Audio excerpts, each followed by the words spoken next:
छोटे से गांव में ललित नाम का एक व्यापारी रहता था। वो अपने व्यापार में बहुत ही होशियार था। उसके माता पिता उसके बचपन में गुजर गए थे और उसे रतौंधी की बीमारी थी। अरे जल्दी आना मनोज, शाम हो रही है। अगर और देर हो गई ना तो हमें घर जाने में दिक्कत होगी, इसलिए जल्दी जल्दी करना, ठीक है? सामान सब कुछ ठीक रखना है ना मालिक, थोड़ी देर तो लगेगी ही ना, तब तक शाम तो ढल ही जाएगी। आप फिक्र मत कीजिए, मैं आपको घर छोड़ाऊंगा। मेरा हाथ पकड़ के तुम आगे आगे चलते रहना और मैं तुम्हारे पीछे पीछे धीरे धीरे चलता रहूंगा। और वैसे भी मुझे रतौंधी है, तुमने किसी को बताया तो नहीं गाँव में? अगर मैंने किसी को बताया भी तो मुझे क्या मिलेगा? आप तो इस राज को छुपाने के लिए मुझे हर महीने 500 रुपए तनख्वाह देते हैं ना, फिर मैं किसी और को क्यों बताऊंगा मालिक? मगर आजकल सबकी दुकानें रात को 8 बजे बंद होती है, लेकिन हमारी दुकान ही 6 बजे बंद हो जाती है। सब लोग मुझसे पूछते हैं कि ऐसा क्यों करते हो, तो अब मैं क्या बताऊं?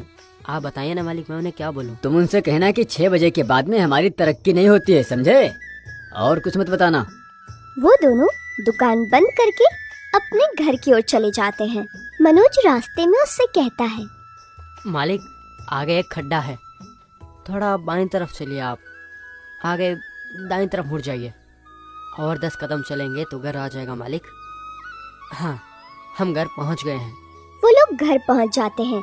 रात के 8 बज चुके हैं। मालिक मैं आपको खाना ला दूं, मेज पर रख देता हूं। नहीं, मुझे भूख नहीं है, तुम खा लो और खा के सो जाना, समझे? सुबह जल्दी उठना है। और कितने दिन तक इस रतौंधी को झेलना पड़ेगा, मुझे तो समझ में ही नहीं आ रहा है। आपको तो रतौंधी हुए सिर्फ 3 ही महीने हुए ना मालिक, आपको जल्द से जल्द किसी अच्छे डॉक्टर को दिखाना चाहिए। मैंने डॉक्टर को दिखाया था रे। डॉक्टर ने कहा कि तुम्हारी ये बीमारी आसानी से कम नहीं होने वाली है। सच बोलो, तुमने किसी को बताया तो नहीं कि मुझे रतौंधी की बीमारी है? मुझे तुम पर कुछ संदेह हो रहा है। आप मुझ पे शक मत कीजिए, मैंने एक बार वचन दिया है तो मैं हरगिज निभाऊंगा। अगली सुबह वो दोनों मिलकर अपने दुकान की ओर चले जाते हैं। तभी उनके पास नारायण रिश्ता लेकर आता है। लीजिए ललित जी, आपके घर एक अच्छा सा रिश्ता आया है। लड़की गुणवती है, बहुत सुंदर है, ऊपर से पढ़ी लिखी है, आपको जरूर पसंद आ जाएगी ललित जी। देखिए नारायण जी, शादी विवाह के लिए अभी तो बहुत उम्र पड़ी है। ऐसे क्यों कह रहे हो? 4 महीने पहले लड़की देखने गए थे ना आप, तब तो वो लड़की पसंद नहीं आई थी आपको, मगर अब ऐसा क्यों बोल रहे हो? अब ये सब मत बोलो नारायण जी, बाद में देखेंगे। अरे नारायण जी, आप बस 1 मिनट के लिए रुक जाइए। मालिक आप एक बार दुकान में आइए। मालिक आपको रतौंधी की तकलीफ है और सब कुछ ठीक ठाक ही तो है। आप बस एक बार असली बात नारायण जी को जाकर बता दीजिए, तभी वो आपके लिए एक अच्छी सी लड़की ढूंढेंगे। मुझे रतौंधी की तकलीफ है, अगर ये बात बाद में उन लोगों को पता चल गई तो ये नारायण तो जाके अभी सब लोगों से बोल देगा। हम ये राज खाली नारायण को ही बताएंगे मालिक। आप जिंदगी भर बिना शादी के तो नहीं रह सकते है ना?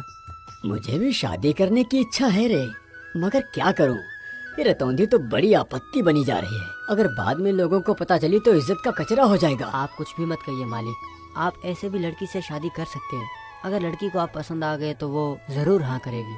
आप बस एक बार नारायण जी से जाकर बात कर लीजिए। मनोज ललित को राजी करके नारायण के पास जाता है और उसे सब कुछ बता देता है। आप बिल्कुल फिक्र मत कीजिए ललित जी, ये भी कोई चिंता की बात है। आप तो दिखने में बहुत ही सुंदर हो, शादी के बाद आपकी बीवी आपका बहुत ख्याल रखेगी। ये सब मुझ पर छोड़ दीजिए ना, आप बस शादी के लिए हाँ कर दीजिए। आप इस बात को लड़की वालों से हरगिज मत छिपाना। जो भी किस्सा है उन लोगों को जरूर बता देना, ठीक है? नहीं तो बाद में मुझे दिक्कत झेलनी पड़ेगी। पर गांव में किसी को मत बताना। मैं क्यों बताऊंगा किसी को? आप मुझ पर भरोसा कर सकते हैं। अगर आप मुझे कुछ रकम देंगे तो मैं अभी जाकर लड़की वालों से आपकी शादी की बात करके आ जाऊंगा। आप बस ये रिश्ता एक बार मुझ पर छोड़ दीजिए। ठीक है, ये लीजिए, पर मेरी दिक्कत के बारे में उन लोगों से जरूर बताना, अच्छी खबर लेकर आना। मुझे पूरा भरोसा है कि ये रिश्ता जल्दी ही पक्का होगा, आपकी शादी होने वाली है। हाँ मनोज, वो तो ठीक है, लेकिन मुझे अब भी बहुत डर लग रहा है। रिश्ता तय हो जाता है। ललित की शादी रजनी नाम की एक लड़की से हो जाता है। 3 दिनों के बाद रजनी अपने ससुराल आती है, लेकिन रजनी को ललित के रतौंधी के बारे में कुछ पता नहीं था। अरे जल्दी करो मनोज, घर जाना है, शाम हो रही है। ओहो, ये नए दूल्हे को घर जाने की बहुत जल्दी है, बस 5 मिनट में घर चलते हैं। ललित जल्दी दुकान बंद करके जल्दी से अपने घर पहुंच जाता है। थोड़ी देर बाद रात हो जाती है। रजनी, थोड़ा सा पानी लेकर आओ ना, बहुत प्यास लगी है। अभी तो आपके सामने ग्लास रख के आई हूँ, वहीं देखिए, वहीं पर है। मैं अभी नहीं आ सकती, मुझे रसोई में काम है। मुझे कहीं दिखाई नहीं दे रहा है। हे भगवान, कहाँ पे रखा है? कुछ दिख नहीं रहा मुझे। कहाँ रखा है बताओ ना। आपके सामने ही तो ग्लास है, आपको वो भी दिखाई नहीं दे रहा तो मैं क्या करूँ? ये लीजिए। ये क्या? आंखों के सामने ही ये आपको दिख नहीं रहा? ये ऐसा क्यों बोल रहे हैं? क्या इसे पता नहीं मेरी बीमारी के बारे में? चलो एक बार और पूछ के परख लेता हूँ। अरे भगवान, वो दुकान की चाबी कहाँ पर रखी है? क्या जी, आप तो हमेशा दुकान की चाबी अलमारी में रखते हैं, आपको दिखाई नहीं दे रहा क्या? मुझे तो यहीं से दिख रहा है। क्या हो गया है आपको? ये रजनी ऐसे क्यों बात कर रही है? क्या सचमुच इसको मेरी परेशानी के बारे में नहीं पता? अगर रात गुजरी तो मैं नारायण से जाकर के पूछ लूंगा किस्सा क्या है। बस सुबह होने दो, अगर जो उसने बताया नहीं होगा तो उसकी तो खैर नहीं। अगले दिन ललित नारायण को दुकान पर मिलने के लिए बुलाता है। क्या बात है दुल्ले राजा, बहुत खुश दिख रहे हो आजकल। मुझे आज कैसे याद कर लिया? देखिए नारायण जी, आपने मेरी रतौंधी के बारे में क्या लड़की वालों को सब कुछ सच नहीं बताया था? अरे अगर मैं सच कहता तो आपकी शादी होती क्या ललित जी, इसलिए मैंने लड़की वालों से ये बात छुपा के रखी थी। बाकी सब आपकी खूबियां मैंने बराबर बताई थी। अगर जिस झूठ से किसी का घर बसता हो तो वो झूठ झूठ नहीं होता। 1000 झूठ बोल के एक शादी हो रही है तो अच्छी बात है ना, इसमें गलत क्या किया है मैंने? आप इतनी आसानी से बोल रहे हो जैसे कुछ हुआ ही नहीं। आपको तो चप्पल लेके मारना चाहिए। क्यों, क्या ऐसा तुमने? अगर कल उनको बात पता चली तो मैं उन्हें क्या मुंह दिखाऊंगा? कभी सोचा है तुमने? अब मैंने उन लोगों को आपके बारे में सब कुछ सच बोला है, बस उस एक रतौंधी को छोड़कर। अरे पहले बताने वाली चीज तो वही थी ना, वो छोड़ के बाकी सब कुछ बोलने से क्या मतलब? आपको देख के मुझे इतना गुस्सा आ रहा है कि अभी के अभी आपको मार के जेल चला जाऊं ऐसा लगता है। आप चले जाइए यहाँ से, नहीं तो मैं कुछ कर बैठूंगा। इसके बाद नारायण उसके दुकान से चला जाता है। ये क्या मनोज, ये नारायण ने ऐसा क्यों किया? वो मेरी जिंदगी से खेलकर पूरा मजा ले रहा है। ये सब कुछ तुम्हारी वजह से हुआ। तुम ही मेरे पीछे पड़े थे कि शादी कर लो, शादी कर लो। अब रजनी को पता चलेगा तो मैं क्या कहूँगा उससे? मालिक, जो हुआ सो हुआ, आप अब निश्चिंत रहिए ना। आप जाके भाभी को सब कुछ बता दीजिए। ये बात इतनी आसान है क्या? अब बताने से क्या फायदा? बताओ, उसे बहुत बुरा लगेगा यार। चिंता मत कीजिए, भाभी बहुत अच्छी है। आप सीधा जाके भाभी को बताइए, भाभी जरूर आपके विश्वास को समझेंगी। भाभी बहुत अच्छी इंसान है, मुझे उन पर पूरा भरोसा है। ललित कोशिश करके भी अपने वाइफ को कुछ नहीं बता पाता। इसी तरह कई दिन बीत जाते हैं। एक दिन की बात है, अपनी बेटी और दामाद को घर ले जाने के लिए रजनी के पापा आते हैं। दामाद जी नमस्कार। आप और हमारी बेटी दोनों मिलकर दशहरा त्योहार पर आइएगा। शादी के बाद ये पहला त्योहार है ना, आप दोनों को ले जाने के लिए मैं खुद चला आया हूँ। जरूर। हाँ ससुर जी, ये तो हमारे लिए बहुत ही बड़े सौभाग्य की बात है कि आप खुद आए हो। लेकिन एक हफ्ते के लिए मैं वहाँ पर रुका तो मेरा काम धंधा बंद हो जाएगा। आप जो कह रहे हो वो तो ठीक है, अगर आप भी चलते तो ठीक रहता। ठीक है, मैं अपनी बेटी को ही लेकर जा रहा हूँ। अच्छा, तुम्हें टाइम मिले तो आ जाना। इधर नागराजू रजनी को लेकर चला जाता है। चलो, अब एक हफ्ते के लिए तो तसल्ली मिल ही गई है, नहीं तो इस परेशानी को लेकर कितना नाटक करना पड़ रहा था। अगर जो अब मैं जाऊंगा तो मनोज को साथ में लेकर जाऊंगा। ए मनोज, मैं दशहरा त्योहार पे अपने ससुराल जा रहा हूँ, तुमको भी अपने साथ लेकर जाऊंगा। आपको ससुराल में क्यों आना है मालिक? अच्छा नहीं लगेगा, मेरी भी तो शादी हो चुकी है ना। और ऊपर से शादी के बाद ये मेरा पहला त्योहार है, मुझे जाना होगा। जा तो मैं भी अकेले सकता हूँ, लेकिन रतौंधी के बीमारी के चक्कर में डर रहा हूँ कहीं मेरी पोल न खुल जाए। क्या कहा? इसका मतलब अभी तक आपने राज को छुपा के रखा है? हाँ, अभी तक नहीं बताया मैंने। मैं डर के मारे उनसे बोल ही नहीं पा रहा हूँ। अगर जो कहीं कोई दिक्कत हो गई फिर? इसके बाद ललित दशहरा के एक दिन पहले अपने ससुराल जाता है। अभी बहुत दूर जाना है मुझे। अगर जो अभी स्टार्ट किया तो शाम तक उनके घर तक पहुँच पाऊंगा। रास्ते में उसे एक बड़ी सी नदी दिखाई देती है जिसमें कोई भी मल्लाह नहीं होता। अरे, ये मल्लाह का तो अता पता ही नहीं है। दोपहर हो गया है, मुझे जल्दी जाना है। बहुत देर इंतजार करने के बाद वहाँ एक मल्लाह आता है। भैया, मुझे जल्दी उस पार ले चलो ना, शाम हो रही है। आपको थोड़ी देर रुकना पड़ेगा बाबूजी। मैं अकेले आपको उस पार नहीं ले जा सकता। थोड़ी देर में और लोग आ जाएंगे, तब आपको लेकर चलूंगा। अरे ये क्या है भाई, अब तक बहुत समय खराब हो गया है, शाम भी ढल रही है। क्या है जी, बार बार आप ये शाम ढलने का क्यों बोल रहे हैं? शाम ढले तो क्या हो जाएगा, अंधेरे में आप घर नहीं जा सकते हैं क्या? अरे मेरी परेशानी तुम्हें क्या मालूम भाई, अंधेरे में कुछ भी दिखाई नहीं देता है मुझे। उस पार जाने के बाद और 2 कोस जाना है मुझे। मेरी ससुराल बहुत दूर है, अंधेरे में कैसे जाऊंगा मैं? जल्दी चलो ना भाई। बहुत देर इंतजार करने के बाद भी दूसरा कोई नहीं आता। कितनी राह देखूं, कोई नहीं आ रहा है भाई। एक काम करता हूँ, बाकी सबके पैसे मैं ही देता हूँ, अब तुम जल्दी चलो। ये बात पहले ही बोल देते, अब तक तो उस पर हम कब के पहुंच जाते। चलिए अब चलते हैं। वो दोनों जैसे ही नदी के पार जाते हैं तब तक शाम हो जाती है। अरे जल्दी जाना है मुझे, अब तो यहाँ से 2 कोस दूर और जाना है, अंधेरा भी हो रहा है, क्या करूँ, कैसे जाऊँ? अब तक चलते चलते ललित को काफी देर हो जाती है और अंधेरा हो जाता है। ये क्या, आंखों की रोशनी कम हो रही है, अभी तो 1 कोस दूर जाना बाकी है। हे भगवान, तुम ही मेरे एकमात्र सहारा हो।